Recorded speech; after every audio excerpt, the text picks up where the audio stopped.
একটু তোকে আলিঙ্গন করি আয়। চতুর চূড়ামণি কৃষ্ণ যেই না সুদামাকে আলিঙ্গন করতে গেছে, অমনি এই যে চিড়ি লুকোনো ছিল সেই চিড়ে বাইরে চলে এসেছে।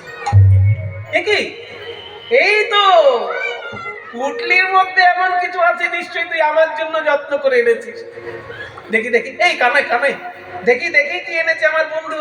দেখি আমার বন্ধু আমার জন্য আনবে না, এটা হতে পারে? ও সব কিছু খুইয়ে তবু আমার জন্য আনবে। ও মা, চিড়ে! বাবা, আমি যখন থেকে রাজা হয়েছি জানিস, সারা পৃথিবীর লোক আমার বাড়িতে দেখা করতে আসলে দামি দামি বড় বড় মিষ্টি নিয়ে আসে। আর মিষ্টি খেতে খেতে খেতে খেতে এখন মিষ্টি দেখলেই গা গুলোয়। যাতে আমার গাটা না গুলায়, যাতে আমার একটু স্বাদের পরিবর্তন হয়, ওই জন্য তুই চিড়ে এনেছিস। মনে করুন যে লোকটা সকাল থেকে বিকেল পর্যন্ত রসগোল্লা খাচ্ছে, তাকে যদি কেউ এক প্যাকেট চানাচুর দেয় কেমন লাগবে? তার তখন চানাচুরটাই বেশি ভালো লাগবে না? তুই আমার জন্য চিড়ে এনেছিস। ও মা, চিড়েগুলো আমার ভিজে।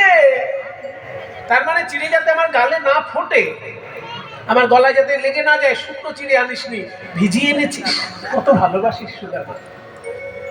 সুদামা থাকতে না পেরে বলে, কানাই রে, ওরে আমার জীবন কানাই,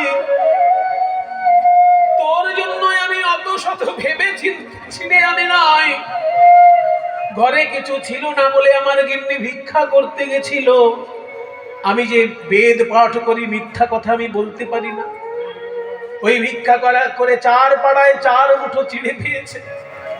ওই ভিক্ষা করা চিড়ে যে কানাইয়ের মুখে আমি সুস্বাদু আম তুলে দিতাম, সেই কানাইয়ের মুখে এই ভিক্ষা করা চিড়ে কেমন করে তুলে দেব, এই ভাবতে ভাবতে আমার চোখের জলে চিড়ে ভিজে গিয়েছে।